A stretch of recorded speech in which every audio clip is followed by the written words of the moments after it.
बच्चों, इस वीडियो में हम पढ़ेंगे chapter the world of animals.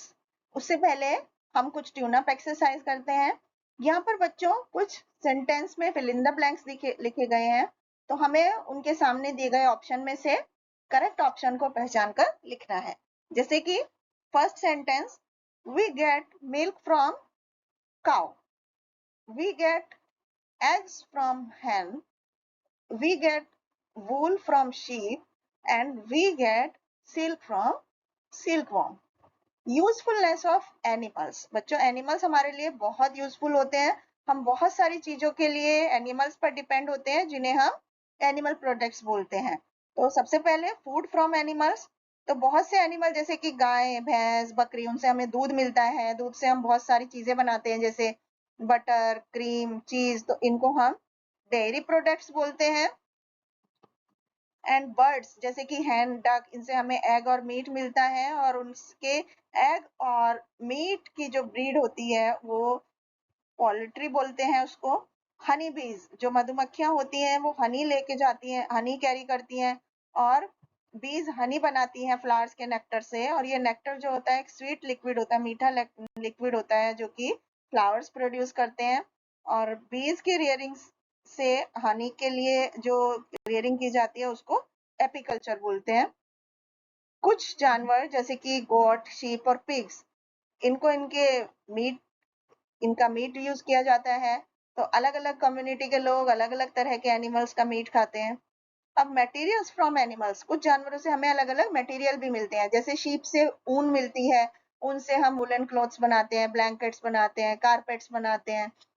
Buffalo और कैमल की स्किन से लेदर बनाई जाती है। लेदर से हम बहुत सारे शूज, हैंड बैग, कोट्स, ये सब चीजें बनाते हैं। सिल्क सिल्कवॉर्म से मिलती है, और सिल्कवॉर्म एक कैटरपिलर है जिसमें कि वो सिल्क थ्रेड को बुनता है। और सिल्कवॉर्म स्पेशली सिल्क प्रोड्यूस करने के लिए फार्म किया जाता है। और सिल्कवॉर्म की जो रेजिंग है सिल्क प्रोड्यूस करने की, उसको सेरिकल्चर बोला जाता है। सम अदर यूजफुल थिंग्स, कुछ और जैसे घोड़ा, गाय, ऊंट, बकरी, इनका जो डंग है उससे मैन्योर बनाई जाती है, खाद बनाई जाती है, जो खेती के लिए अच्छी होती है। और गाय के गोबर से उपले बनाए जाते हैं, जो कि ईंधन के जैसे यूज होते हैं गांव में। कुछ बर्ड्स हैं जिनके स्टफ से पिलो और कुशंस बनाए जाते हैं उनके फेदर से। तो फेदर्स को कपड़े और हैट्स को डेकोरेट करने के लिए भी यूज में लाया जाता है। पर्ल्स से ऑर्नामेंट्स बनाए जाते हैं, और ये पर्ल्स जो है वो पर्ल ऑयस्टर से मिलती हैं। आजकल ऑयस्टर से आर्टिफिशियल पर्ल्स प्रोड्यूस किया जाता है। People who depend on animals. तो बच्चों, कुछ ट्राइबल कम्युनिटी होती हैं जो अपने लिवलीहुड के लिए, अपने जीवन यापन के लिए एनिमल्स पर डिपेंड है। जैसे स्नेक चार्मर्स, जो सपेरे होते हैं, वो सांप अपनी धुन पर अपनी बीन की धुन पर सांप को नचा करके पैसा कमाते हैं।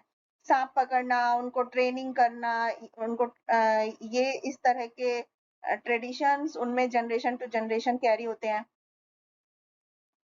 दूसरा, मदारी जो होते हैं वो बंदर का, भालू का डांस दिखाते हैं, लोगों को एंटरटेन करते हैं। उनके शो के बाद जो देखने वाले हैं मदारीज को कुछ पैसे देते हैं, यही अकेला उनकी इनकम का सोर्स होता है। इसके बाद माहौत, माहौत कौन होते हैं? जो हाथी रखते हैं, मावत जिसको बोलते हैं। तो ये ज्यादातर सर्कस में देखे जाते हैं, या शादियों में, या मंदिरों पर त्योहार के दौरान देखे जाते हैं।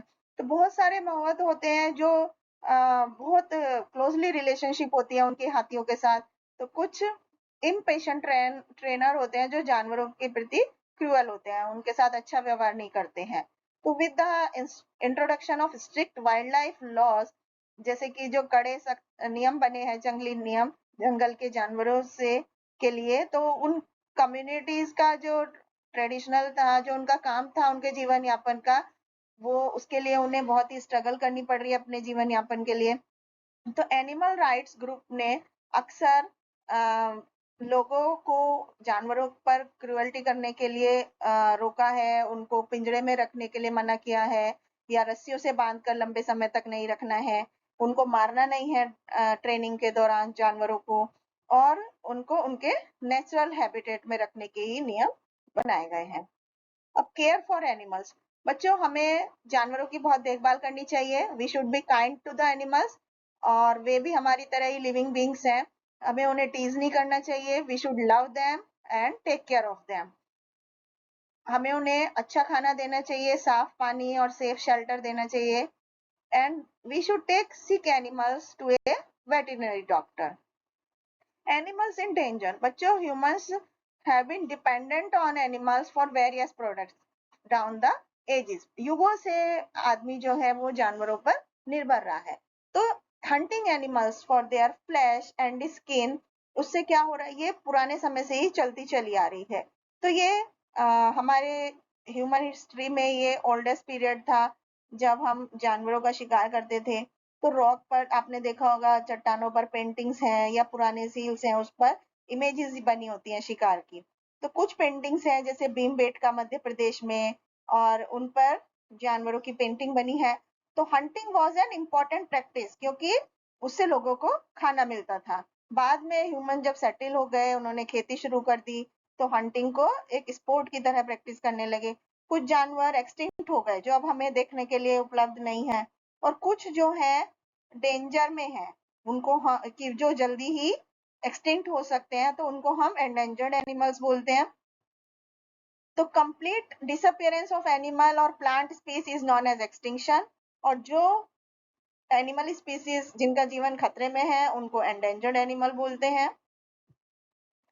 Animals targeted by poachers. तो बच्चों, there are laws to protect those animal which are in danger of extinction. नियम बनाए गए हैं उन जानवरों के लिए जो एंडेंजर्ड एनिमल है, क्योंकि उनको हंट करना इलीगल है, और ये प्रैक्टिस जो है इसको is known as poaching, and the people who kill such animal are known as poacher. तो तिब्बतन एंटीलोप है चीरू, जो कि आर किल्ड फॉर शहतूश, उसको शहतूश के लिए मारा जाता है. And they very fine under fleece, उनका जो फ्लीस है, पर है स्किन पर, वो shahtoosh is use to make very fine and expensive shawl. Shawl बनाने के लिए यूज किया जाता है. और tiger is killed for its skin, और एलिफेंट को उसके टस्क के लिए मारते हैं, राइनोसोर्स को उसके हॉर्न के लिए, और ये हॉर्न से बहुत सारे ऑर्नामेंटल हैंडल और मेडिसिन बनाई जाती हैं. And wild life conservation. तो एनिमल्स बच्चों आर अवर नेशनल प्राइड. हमें जानवरों को बचाना चाहिए. उसके लिए इंडियन गवर्नमेंट ने वाइल्ड लाइफ प्रोटेक्शन एक्ट बनाया है 2006 में. इस एक्ट के अकॉर्डिंग हंटिंग, जानवरों को, जंगली जानवरों को फंसाना, वो कम्प्लीटली बैंड है और एक पनिशेबल ऑफेंस है. Save the tiger. तो बच्चों, tiger is our national animal. क्या आपको पता है कि there are only around 1400 tigers left in our jungles. तो टाइगर एक बहुत ही मैजेस्टिक एनिमल है जो कि उसकी स्ट्रेंथ और मैजेस्टी के लिए जाना जाता है, और हमारी ये नेशनल प्राइड है tigers. It is our duty to save the tiger. It has a right to live. उसको भी जीने का अधिकार है. यदि वो कंप्लीटली डिसअपियर हो गए तो इंडिया की एक यूनिकनेस जो है वो हमेशा के लिए खो जाएगी. तो थाउजेंड ऑफ स्मॉलर स्पीशीज है टाइगर्स हैबिटेट में. तो हमें टाइगर को बचाने के लिए स्टेप्स लेने चाहिए, उनकी सारी प्रजातियां बचानी चाहिए. And tiger is a perfect carnivore and feeds on a variety of wild animals. तो forest will also die, making the soil less fertile. Without the forest rain cloud would not form. यदि जंगल नहीं होंगे तो बादल नहीं होंगे, बारिश नहीं बनेगी, और धीरे धीरे जो पूरी लैंड है वो डेजर्ट में कन्वर्ट हो जाएगी. Thank you.